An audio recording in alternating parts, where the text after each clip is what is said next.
I'm Jake. I'm Tom. And we are Velocities in Music, VIMTV. Today, we're going to do our 229th episode, which is going to be Kanye West's My Beautiful Dark Twisted Fantasy. This thing came out about a month ago from the time that we're recording this episode, and has gotten monster hype. Gonna go down as one of the best albums of 2010, easily on most music critics' lists. And to be honest with you, I think it's very good. Now, something we'll address in this episode is the hype that it's getting. I don't know how much of it is warranted, because a lot of the reviews I've read out there are pretty pathetic in the fact that they don't even talk about the music or what Kanye is doing at all. It's really true. They're all talking about this artistic statement that he's making. And while I don't disagree that he is definitely making an artistic statement in My Beautiful Dark Twisted Fantasy, it's my hope that Tom and I can give to you guys a little bit better of an analysis of what he's doing. That's the problem, is that they stop there, right. Whereas what you need to do is take it a step further and assess how that impacts the actual sound. Because if you're not talking about the actual sound, what the hell are you talking about? Right. You're just talking about a dude. Right. And that's not what music reviews is about. You're reviewing the music, not the person's psychology. I mean... I agree. And the first thing that I'd like to do to describe My Beautiful Dark Twisted Fantasy is prog rap is a good way to describe this. If you've listened to Big Boy, you'll understand, or Outkast for that matter. And I'm not saying that they sound alike. I'm saying that it's the same sort of style, experimental rap, where they're experimenting with different samples and synths and song structures and rap parts and bringing in guest artists. And I mean, it's very experimental in nature, and that's what Kanye's done. Now, one thing I want to point out is here at VIMTV, we harp on track lengths and album lengths a lot, especially when they're unjustified. This album is 70 minutes long-ish, and I think it's completely justified. I really wouldn't take a track out on this CD, and I think that overall, Kanye makes a really good case. I mean, by the time I get to the end of the album, I still want more Kanye. I feel like it's the perfect length. That's kind of my take on it. But where people are coming off on the artistic statement side of things, which I personally kind of agree with a little bit, is that Kanye's lyrics are very two-sided on here. I think that one way to look at this is, you know, kind of Kanye looking in the mirror at himself and analyzing things. Obviously, he's a young, confident dude who's incredibly talented and had some trouble in the media and has just been made out to be this, you know, President Obama even called him a jackass, you know? I mean, that's something when the President of the United States calls you a jackass.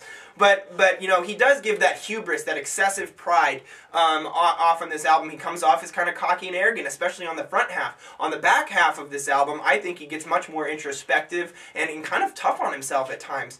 And it's not a matter of whether or not you care about it. It's a matter of how does this apply to you? How does this apply to all of us? Because Kanye's bringing in all these guest artists that are reinforcing this, and it's kind of making a statement for us as a culture, as to these are universal concepts about love and confidence and desire and even laughter, which I'll get to in a second, that we all can apply ourselves to. You know, this applies. It's applicable to all of us, and that's something that I think is really quite beautiful about it. And looking at it in the light that Kanye does is quite an experience, and it's fun. Now, I'm not saying it's perfect all the time. Tom, in a second, is going to definitely point out some times where the lyrics are just kind of, what?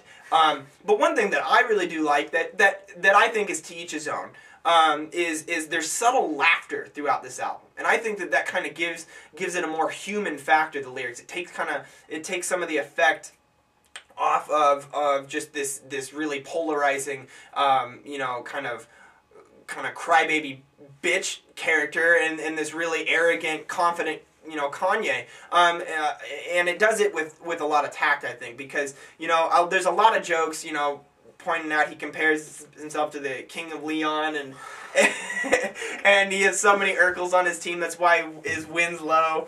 And then, you know, he has, in the end of Blame Game, Chris Rock does a 2-minute, you know, little skit that fits in with the song and the lyrics and the mood and everything. It's so perfect, and it's hilarious at the same time. So, I mean, it's just a lot of tact and thought went into it, and I think that humor aspect to the sound is really, really good. I personally think that if this album should go on a time capsule and then be, you know, buried in the earth, and then aliens or humans like 300 years from now can pick this up and see what the people of 2010 are experiencing. This is some of the best production you'll ever hear in music, some of the best songwriting that I've heard, although it's not perfect, but it's damn close. And just overall just kind of sends a message as who we are as a collective culture. And I like that aspect of it. Now, like I said, this is not a perfect album. There are some things that even I don't like about it, but overall, I think it's of such high quality in production, in most of the time in lyrics, in vocal delivery. How Kanye is able to incorporate guest artists and showcase them is just fantastic. Tom, take it away. Okay, well, one thing you talked about is kind of like the collective culture thing, how this embodies our culture. And that's one thing I really like about that, is that this is such a collaborative effort. I mean, he even has I think James Vernon's name, Bon Iver, on here. Right. I mean, you know, and John Legend, and I hear that Elton John helped played do a lot of the piano parts. Like, holy crap. And it's great to see that, whereas, you know, you look at 15 years ago when rappers were shooting each other, it's nice now to see them actually come together and work on something that's phenomenal. Yeah. And this is a really good album. Now, I'm going to point out some things I don't like about it, but then I'll get back to the positive. Yes, there is definitely this dichotomy between the self-loathing and the cocky side of Kanye West. And I mean, it's hard to sympathize with for me, because, you know, you see him in the media so much. He makes himself such a public figure, pulling crap like he did to Taylor Swift at I believe, the VMAs. And then, you know, saying that on live television that George Bush doesn't care about black people. And he pulls crap like that, and then people give him crap for it, because you're like, what the hell did you do that for? And then it's like he goes and hides and cries about it. And it's just kind of like, come on, you knew that was dumb. And I feel like some of that comes out on here, and it's a little unbelievable. Now, that's a very minor complaint. I almost feel bad even mentioning it, because it doesn't like ruin the album. It's still a really good album, but just every now and then I just can't help but think, oh, you know, that's just, I don't really buy it. Also, there are some lyrics that forgot about two things. My black balls. I sent this bitch a picture of my dick. My sex is on fire. I'm the king of Leon. Yeah, it's kind of cute. It's a cool pop culture reference, but really, what is it doing to enhance the song? I agree. It's like a little segue that kind of makes you go tee-hee, but really doesn't actually make the song better.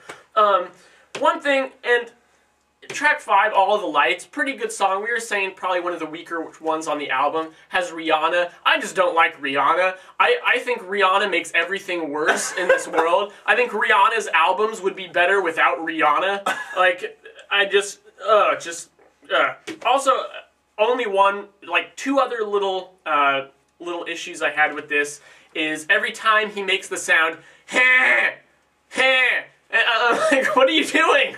Why are you doing that for? It really distracts me. There are a couple songs, Power and Devil in a New Dress, where I wish he would have put some more contrast between the verse and the chorus. The beat kind of stays the same. It's just the lyrics that changes.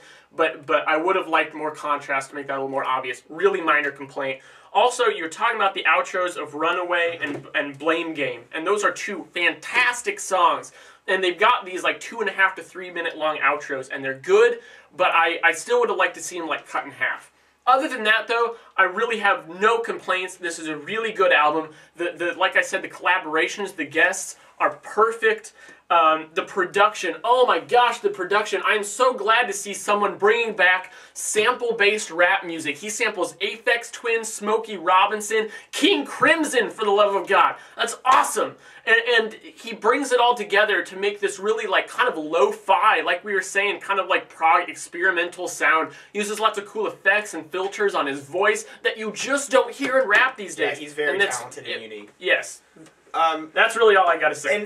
And for that matter, I think we both strongly recommend everyone go out and listen to this. This album is of very high quality, even whether or not you like Kanye West or not as a person. I mean, that's, I think, a personal issue that you each have to deal with. But just getting down to the brass tacks of the music, this is a good album. Please go listen to it. You know, I don't want to blab on here, so I'm going to end it. I'm going to give this a 95. I'm going to go 88. So I mean, very strong score from us, and I hope you guys feel the same way. Now, if you don't, I want you to go to www.velocitiesandmusic.com and leave us a comment, or our YouTube channel, www.youtube.com/velocities Velocities in Music, and leave us a comment there because we really appreciate hearing from you guys and getting a musical dialogue going. I'm Jake. I'm Tom. We are VIMTV. Thanks for watching, everybody.